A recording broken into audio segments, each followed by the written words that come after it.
ఉందనేది కూడా నాకు అవగతం అవుతుందండి. రైట్. ఇక రపా రపా నరుకుతాం పుష్ప 2లో ఒక ఫేమస్ డైలాగ్. రీసెంట్గా జగన్ పల్నాడు పర్యటనలో కూడా ఒక యువకుడు అత్యుత్సాహంతో ఒక పోస్టర్ చూపించాడు. అతన్ని ఆల్రెడీ అరెస్ట్ చేశారు కూడా. దీని మీద పొలిటికల్ వార్ జరుగుతోంది. 2029లో వైఎస్ఆర్ కాంగ్రెస్ పార్టీ వచ్చిన వెంటనే గంగమ్మ తల్లి జాతరలో వేట తలలు నరికినట్టు రప్ప రప్ప నరుకుతాం ఒక్కొక్కడిని అని చెప్పేసి. ఈ పుష్ప 2 మీద కూడా చాలా ఆరోపణలు కూడా ఉన్నాయి కదా. పవన్ కళ్యాణ్ ఇండైరెక్ట్గా కామెంట్ చేశారు. సో జగన్ అలా చెప్తే తప్పేంటి అని చెప్పి వైఎస్ఆర్ కాంగ్రెస్ పార్టీ నాయకులందరూ కూడా వెనకేసుకొస్తూ ఉంటే ఆ యువకుడిని తప్పు కదా అని చెప్పి టీడీపీ కూటమి నాయకులు చెప్తూ ఉన్న పరిస్థితి. సినిమా అనేది ఎంజీ రావు గారు ఖచ్చితంగా మనం చాలా జై భీమ్ లాంటి సినిమా చూసాం, ఠాగూర్ లాంటి సినిమా చూసాం. ఒక మెసేజ్ ఇవ్వాలి, కానీ ఏంటి ఇదంతా? ఈ సంస్కృతిని ఎలా చూడాలి? ఎస్ అండి, ఇప్పుడు ఇలాంటి విషయాలు నేను చర్చించేటప్పుడు నాకు ప్రాతిపదిక ఒకటి ఉంటుంది. రాజ్యాంగం, భారతదేశ సంస్కృతి, భారతదేశం అంతే. ఇప్పుడే మోడీ కోసం కూడా మాట్లాడాను నేను. మోడీ ఒక ఐకానిక్ యూత్. ఈరోజు హీరోలు, క్రికెటర్స్, కోహ్లీ లాంటి వాళ్ళని ఎంత ఇప్పుడు పుష్పాలో నటించిన అల్లు అర్జున్, కోహ్లీలు వల్ల తొక్కిసలాటలు జరుగుతున్నాయి. కానీ ఒక ప్రైమ్ మినిస్టర్ వస్తే వాళ్ళకంటే దైవంగా చూస్తున్నారు. ఎందుకు అంటే భారతదేశం ఏంటంటే ఎవరినైనా ఒక సినిమా హీరోని, క్రికెటర్స్ని దైవంగా చూస్తుంది. వాళ్ళు కూడా కింద ఉన్న భక్తులను, ఒక శివుడు కింద భక్తులను చూసినట్టు చూడాలి, ఒక జీసస్ కింద ఉన్న భక్తులను చూసినట్టు చూడాలి, ఒక అల్లా కింద ఉన్న భక్తులను చూసినట్టు చూడాలి. ఇక్కడ పుష్ప విషయానికి వస్తే పుష్పలో మెసేజ్ ఏంటండి? రెడ్ శాండిల్ ఒక ఎండేంజర్ స్పీసీస్. అది ఆ చెట్టు, అది ఈరోజు ఎండేంజర్ స్పీసీస్, అంతరించిపోతుంది. దాన్ని నరకడం ఎలా, దాన్ని ఎలా పంపించాలి, పోలీసుల్ని ఎలా కొట్టాలి, ఓకే, ఇది అనమాట. ఓకే, సినిమా ఈజ్ ద ఇప్పుడు ఈరోజు సుప్రీంకోర్టు కూడా ఈ తగ్గా ఫైల్స్కి సంబంధించి ఆ బ్యాన్ ఏదో అనఫిషియల్ బ్యాన్ పెడితే కర్ణాటకలో ఒకటే చెప్పింది supreme court of India according to the constitution. According to the 19(1)(a) article ప్రకారం ఈ ఎంటర్టైన్మెంట్, సినిమా అని, లిటరేచర్ అనేది ఫ్రీడమ్ ఆఫ్ ఎక్స్ప్రెషన్, వాక్ స్వాతంత్రం, భావ స్వేచ్ఛ కిందకు వస్తాయండి.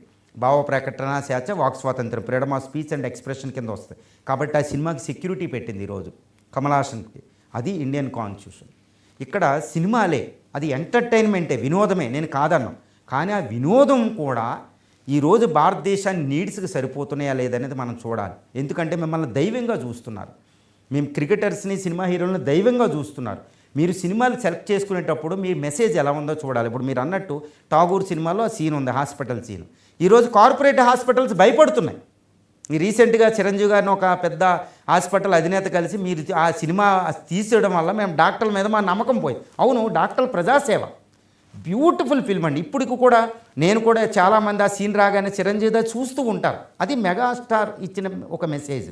స్టాలిన్లో సినిమాలో కూడా చూడండి, ఒకటి సేవ 3 అద్భుతమైన మెసేజ్ వెళ్ళింది, చూసుకోండి చిరంజీవి మెసేజ్. అది నేను ఏమంటున్నానంటే ఒక మెగాస్టార్ నుంచి, ఫ్యామిలీ నుంచి వచ్చిన ఒక అల్లు అర్జున్ కూడా ఒక సినిమాని సెలెక్ట్ చేసేటప్పుడు ఎన్ని 100 కోట్లు వస్తే బాక్స్ ఆఫీస్ దగ్గర చూసుకోకూడదు. ప్రజల ముఖ్యమైన మోటివ్ ఎలా ఉండాలంటే ప్రజాసేవ. ఆల్మోస్ట్ ఆదరిస్తారండి. ఇంక మీరు కూడా మాట్లాడారు జై భీమ్ మూవీ అయింది. ఇప్పుడు ఠాగూరు, ఈ స్టాలిన్ మెగాస్టార్ మూవీ లాగా జై భీమ్ మూవీ చూడండి. వాట్ ఈజ్ జై భీమి?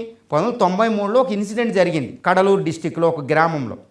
అక్కడ ఒక పాములు పట్టే ఒక ట్రైబల్ ఫ్యామిలీ, కమ్యూనిటీ, వాళ్ళని పోలీస్ హరాస్మెంట్ జరిగింది. ఆ పోలీస్ హరాస్మెంట్ జరిగితే మొగుడు భర్త ఈ పోలీస్ కస్టడీలో చనిపోతాడు. రాజన్న అని, రాజుకన్ను అని చనిపోతే ఆవిడ భార్య సెంగెన్ని అక్కడున్న ఒక సోషల్ యాక్టివిస్ట్ అయిన ఒక చంద్రు అనే ఒక లాయర్ని పట్టుకుంటుంది. ఏమంటే ఈ సినిమాలో సూర్య తీసిన మెసేజ్, సినిమాలో ఒక ఫైట్ లేదు, ఒక పాటలు లేవు. ఫైట్లు పాటలు లేకుండా సినిమా హిట్ అవుద్దా?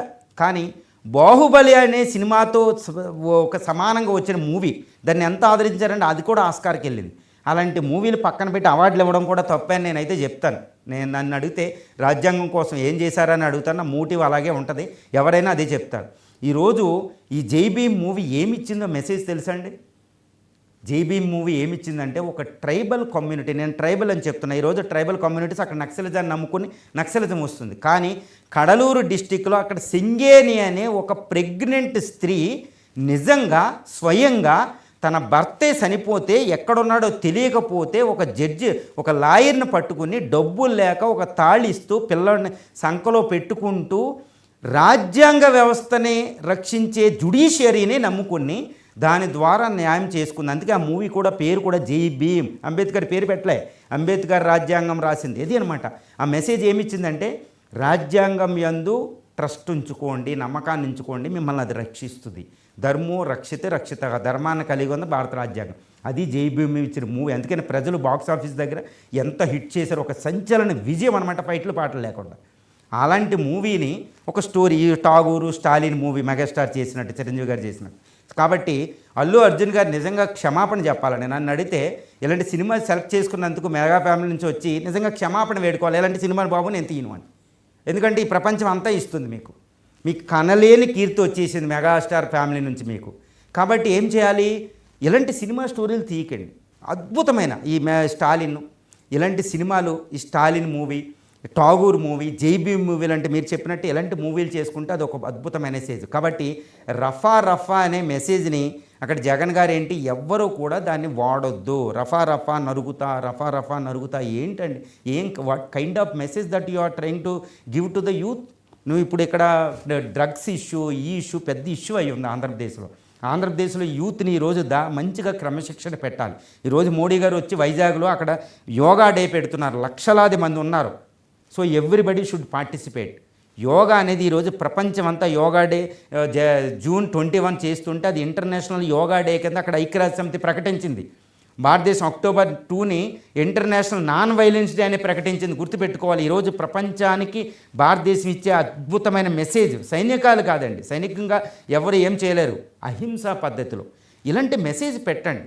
నేను ఇంకోటి కూడా చెప్తా, మహాభారతం అంతా చదివితే మీకు 18 పర్వాలు మహాభారతం చదివితే, ఈ పుష్ప, ఠాగూర్, ఈ జై భీమ్ మూవీలు పరిశీలించండి.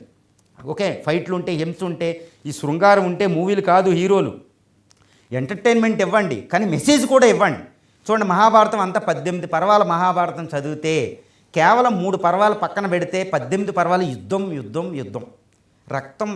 రక్తం. కానీ చివరికి మహాభారతం ఇచ్చే మెసేజ్ శాంతి. అదేవిధంగా 6 కాండలు రామాయణం చదివితే కేవలం 1-2 కాండలు పక్కన పెడితే మొత్తం యుద్ధం. కానీ అద్భుతమైనది ఏంటంటే మీకు మెసేజ్ తెలుసు, శాంతి. శ్రీరామచంద్రుడు శాంతి, సియాకిరావు. ఓకే, అవునా కదా? కాబట్టి ఈరోజు భారతదేశం ప్రపంచం మీద ఎవడి మీద అటాక్ చేయదు, ఎందుకంటే రామాయణ మహాభారతాలు ఇచ్చిన మెసేజ్ ఇలాంటి ఇది అనమాట. అంటే హింస ద్వారా వెళ్ళండి, కానీ ఫైనల్గా మీరు ఇచ్చే మెసేజ్ ఏంటో కావాలి.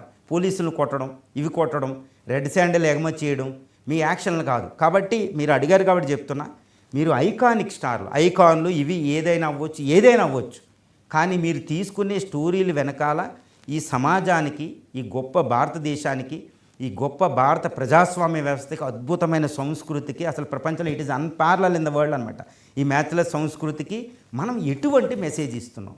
ఇప్పుడు youth, India is nothing but youth. 25.2 years average age, youthful nation, oldest civilisation. దీనికి అనుకూలంగా మనం ఎటువంటి మెసేజ్ ఇస్తున్నాం, ఉపయోగపడుతుందా లేదా, అప్పుడే మనం ఉపయోగపడతాం. కాబట్టి ఇలాంటి పుష్ప లాంటి మూవీలు సుకుమార్ గారు ఇలాంటి వాళ్ళందరికీ చెప్పాల్సింది ఏంటంటే, ఇలాంటి సినిమాలు తీయకూడదు. ఒక గొప్ప మోటివ్ ఇవ్వండి. మీరు అన్న జై భీము, ఠాగూరు, స్టాలిన్ మూవీ నుంచి ఇచ్చిన ఒక అద్భుతమైన మెసేజ్ ఇవ్వండి, ఎంటర్టైన్మెంట్ చేసుకోండి. కానీ ఈ మెసేజ్ ఇచ్చేటట్టు మాత్రం మూవీలు ఉంటే అది అందరికీ ఉపయోగం.